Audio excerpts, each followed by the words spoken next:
Hello, everybody. Interesting how every time I start this, I'm upside down. Don't know why, but here we are. I'm Kathy Caprino. Welcome to my Brave Up Tuesday Facebook Live. Happy that you're here. Today, I want to chat about, let me get my glasses so I can see, sorry about that, so I can see comments. I want to chat about braving up on LinkedIn. What does that mean? Well, I'll tell you all about what I mean. I'm on LinkedIn in a big way, something like 260,000 followers now. I adore LinkedIn with 450 million people on LinkedIn right now.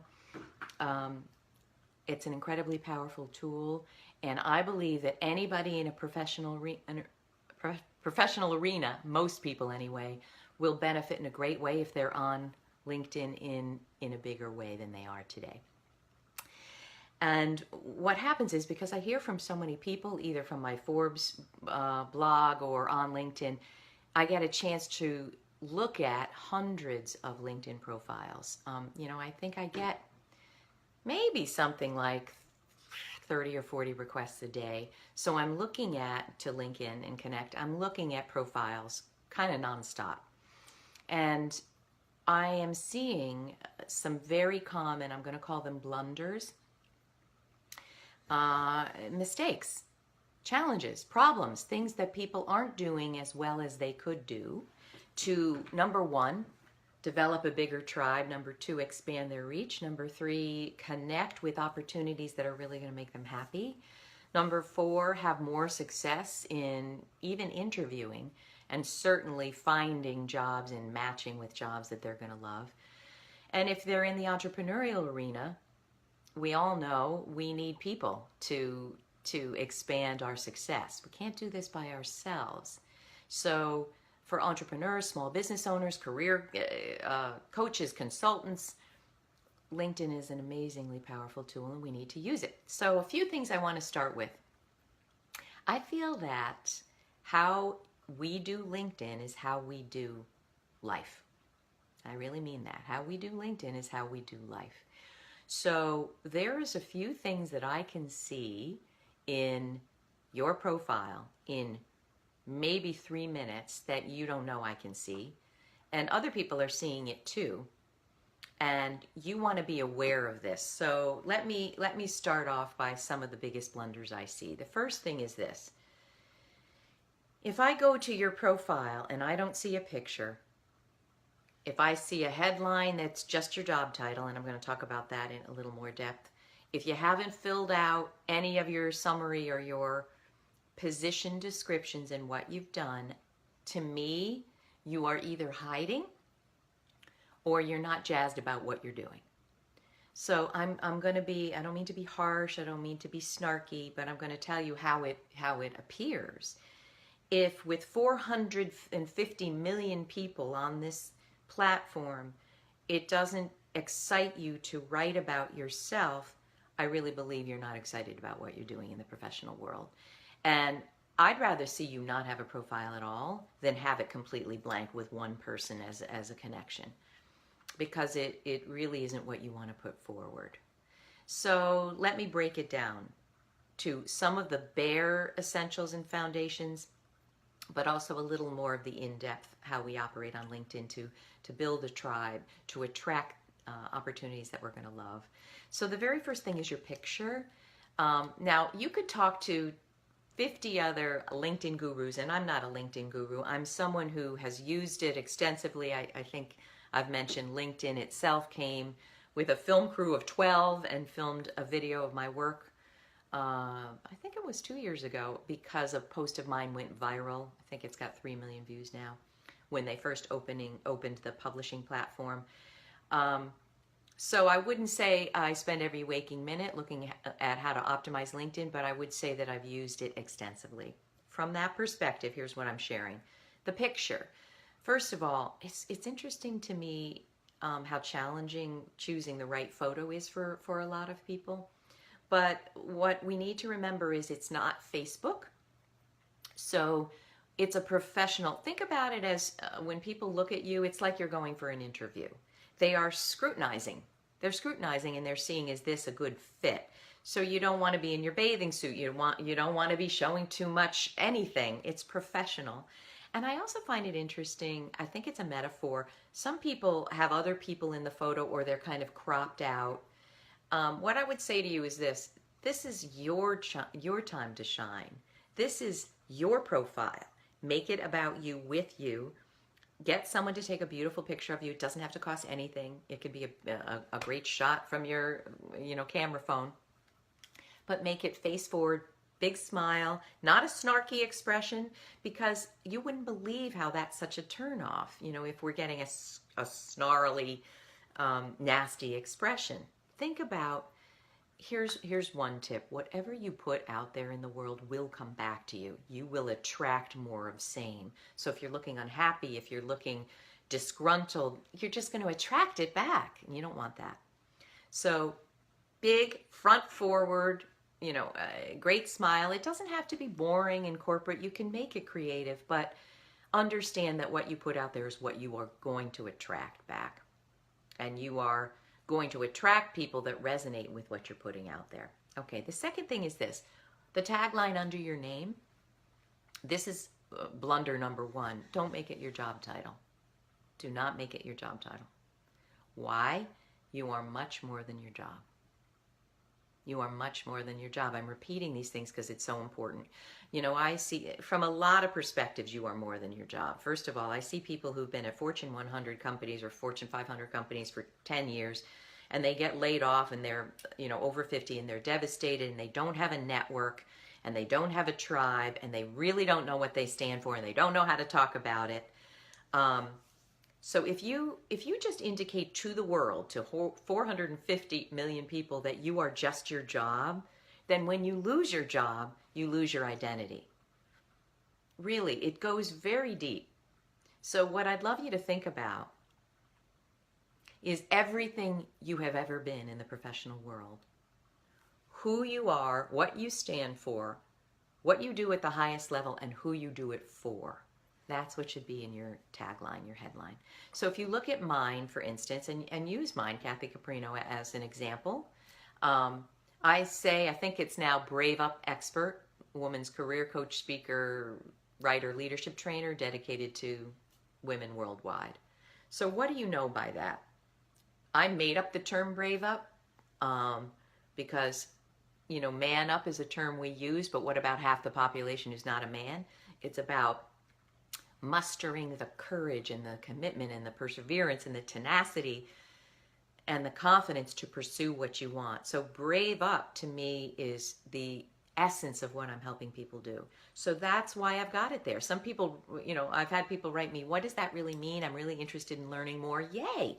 If brave up is a term that makes people think and makes people reach out to me and say, I don't know what that is, but I want it, it's doing the right thing, right? And I also talk about being a writer, speaker, and a trainer, because those are my various professional identities, all about helping women advance worldwide. So who are you? Now, many people, thousands of people over the years have said, I don't really know who I am professionally. I really have no idea.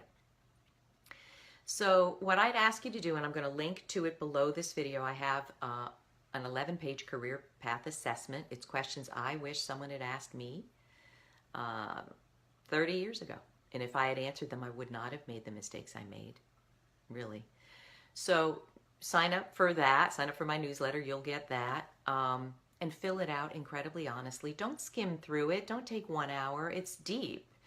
And it helps you look at every job you ever had, what you loved, what you hated, what you never want to do again, what you want to bring forward.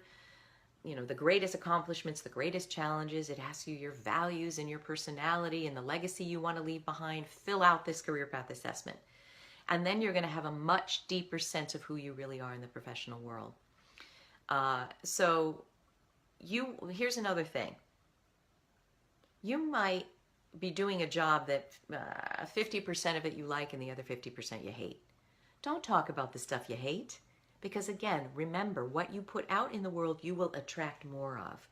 So, part of your work is P&L management and you hate it, don't emphasize that. Because you're just You're just going to get another job that does that. Emphasize the things that you love, even if they're 10 to 20% of what your job is. Emphasize it, blow it up there on LinkedIn for us to read, and tell us why you're so passionate about it. You've got to know how to tell a compelling story about who you really are. So that's a key to how to write the tagline. Then let's talk about the summary. And I want to tell you, my awesome friend, William Arruda, who's a LinkedIn expert and a personal branding guru, wrote for my community, bless his soul, an amazing guide, the ultimate guide to writing the perfect LinkedIn summary. So I'll link to that down below. You can sign up for that.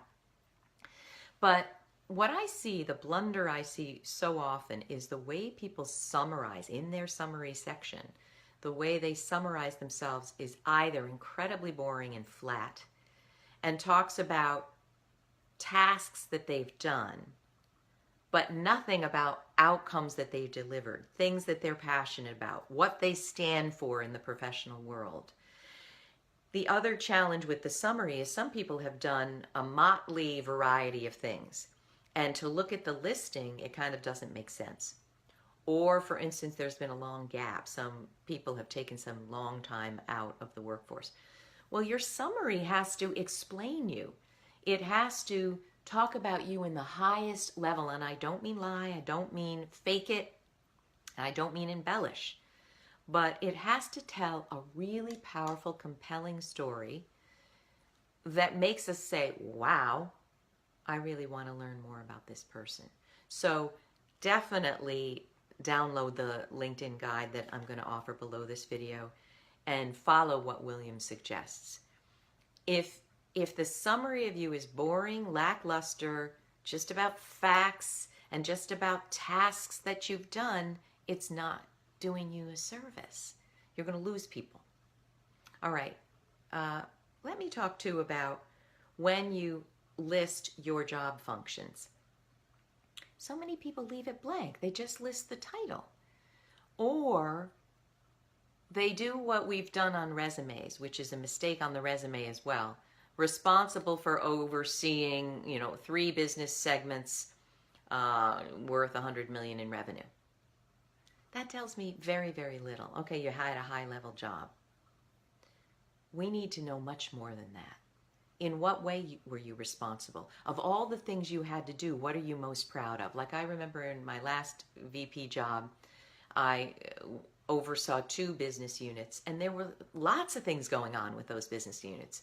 Some of the programs we had were going defunct, so I revitalized, helped with the huge team, of course, revitalized. Or one program had lost a lot of its major client support, so the key job was getting more clients.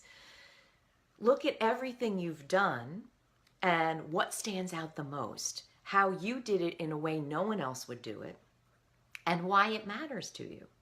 So again, if I'm looking at your profile and you have nothing under each of your jobs, what do you think that says? It says either nothing I did was interesting, or I didn't like it, or I don't even have the energy to write about it. Am I making sense? I would love, give me a thumbs up if I'm making sense. Write a question. If you need some help, let me help you. So another thing is, a lot of people's summaries or descriptions, again, feature facts and not the needles that you moved. So it's the outcomes people really care about. So, if you revitalized a fading business, gained 10 new clients worth $10 million, even if it's a much smaller scale than that, improved processes that save 20%, absolutely talk about the outcomes, and where you can use metrics. Oops, let me turn my phone down. Hang on, don't go away. There we go. Sorry about that. All right, metrics, use them. Why? Because we have to, it helps us to have an understanding of the scale in which you worked, the sphere of your influence. And don't get nervous, if your sphere was small, that's okay. But give us a sense of, if you brought in new clients, what did that mean for the business? Did it turn it around? What was the revenue? What was the percent change? Any metrics that are going to help us understand your sphere of influence. Okay? Another thing that I see people, it's a blunder, they're not doing it well, is the idea of endorsements and testimonials. So, of course, there's two kinds. One is endorsing someone for their skill set. And so for every person, you go into your profile. Oh, and I need to share this.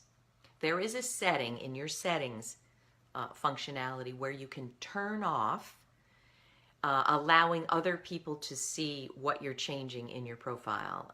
And that's really important. You want to turn that off so that people aren't going to get updates. Kathy Caprino changed her title. Kathy Caprino changed, her description. You don't want that. You don't want people to be, unless you do, but most people want to make those tweaks and not have it broadcasted every time. So make sure you turn that setting to off.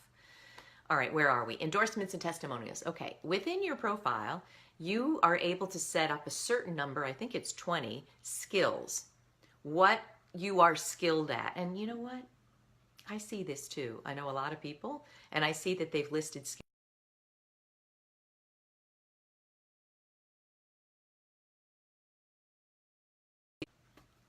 Sorry, popped off, and now I'm back on again, I hope.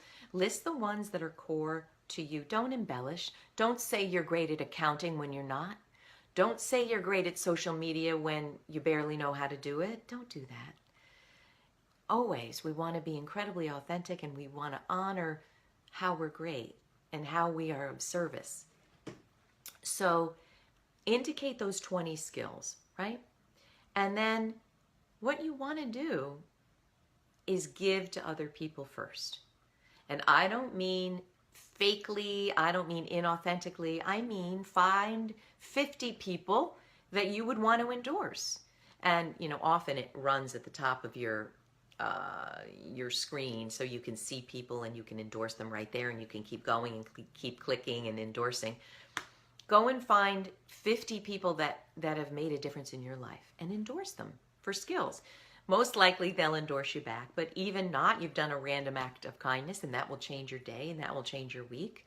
So endorse other people. Also, there's the testimonial function where they're written testimonials, and those are more powerful because we get to see the real flavor of what you've done for other people.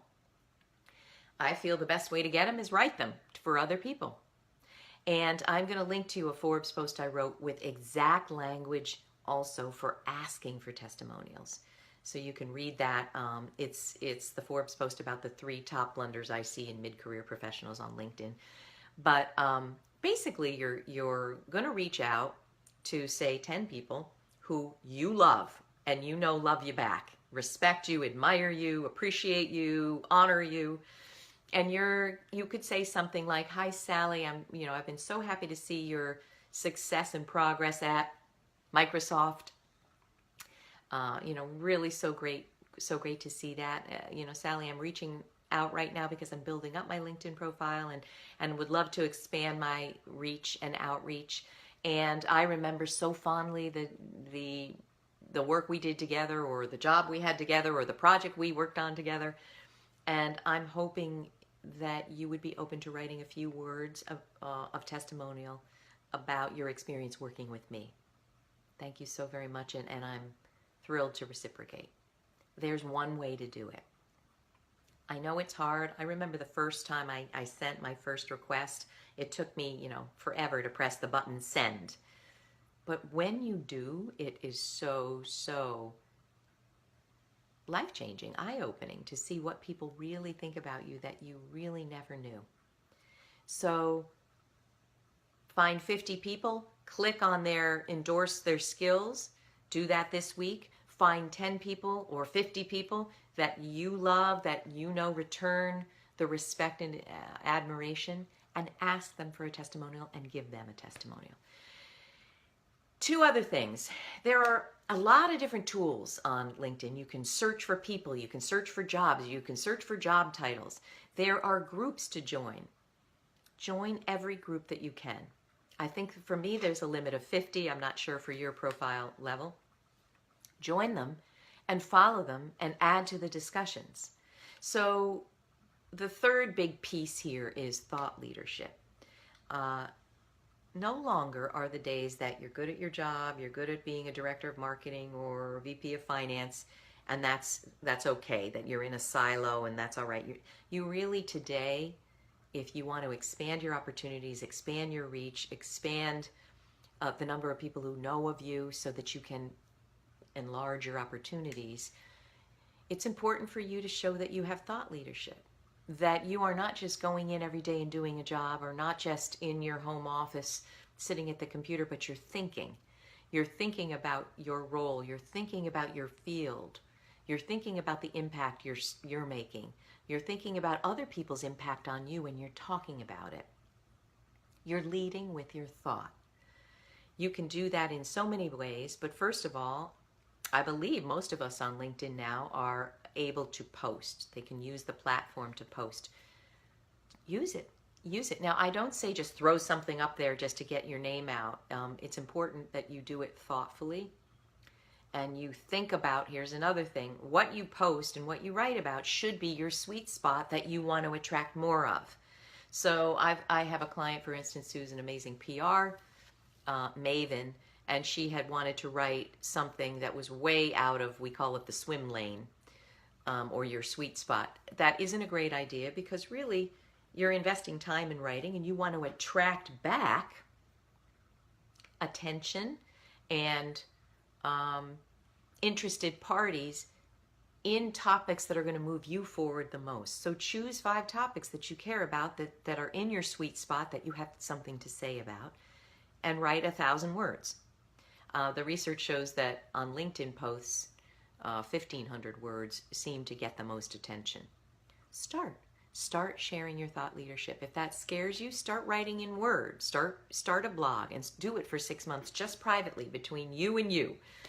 And then get an editor or someone who you know is a great writer and have them look at, the first few pieces that you want to publish. Get out there. The second thing is, well, we talked about that, didn't we? Groups. Start a discussion in your group.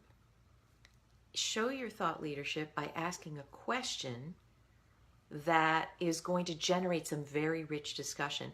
One tip about that, a lot of people simply share their posts from LinkedIn or posts from elsewhere as a discussion. That doesn't work as well. Basically, you're advertising your post, and that isn't a discussion. So what you want to do is come up with a question that is going to be self-sufficient in generating thought and discussion and conversation. And yes, hopefully they'll click over to your post to learn more, but your discussion isn't all about me, see, me. It's asking a question and stimulating discussion that's going to be helpful in and of itself. And hopefully people will say, wow, I kind of like what she was asking and what she was sharing. Let me check her post. So the top blunders, I'm going to repeat them. Don't make your headline, your tagline, your job title. You are more than that. You are more than that. You've been working a lot of years. Some of you are just starting out. Who are you? What do you want to be known for? And what do you want to attract? The picture. Don't make it off to the side. That's very telling, right? Don't make it unprofessional. It's really you presenting yourself to 450 million people. How do you want to come across, right? The summary, make it a cohesive story that ties together. I don't think I mentioned this. If you've done very disparate things, it's going to be disconnected and jarring. Wrap it up together. Make a cohesive story about how all of those jobs, how you're connecting the dots now. It may have looked different, but all of those jobs had one thing in common, this.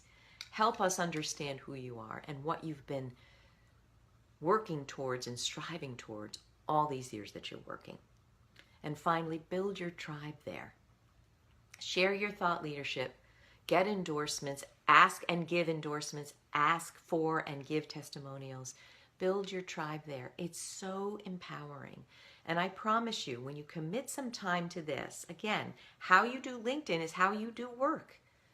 If you really can't bear it, I think it's really telling, and I'd ask you to look at what might be holding me back from sharing who I really am at the highest version of myself on LinkedIn. And connect with me on LinkedIn. Please do indicate, I watched your Facebook Live video, it was helpful, or indicate something. Oh, that's another thing. Finally, and we're at the end of our time, when you reach out to people, write a handcrafted invitation.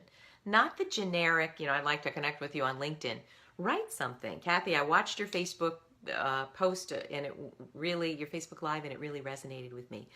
Or I found that healing circle call very helpful. Tell me why you want to connect with me. Yeah, it's work. All of this is work. But it's work so well, so generative. You're going to get back connections and opportunities and maybe even job postings or introductions that are potentially going to be game changers for you. On LinkedIn, for me, I've gotten everything from amazing new mentors and sponsors and ambassadors to new money-making ventures, new projects, new programs. It's all out there for you. I hope you'll join me there. Let me know how you're doing, and I hope this is helpful. Don't forget to click the links below on a few helpful tools that I hope will move you forward. Hope that was helpful. Thanks, everybody, and I'll see you next week for Brave Up Tuesday. Bye.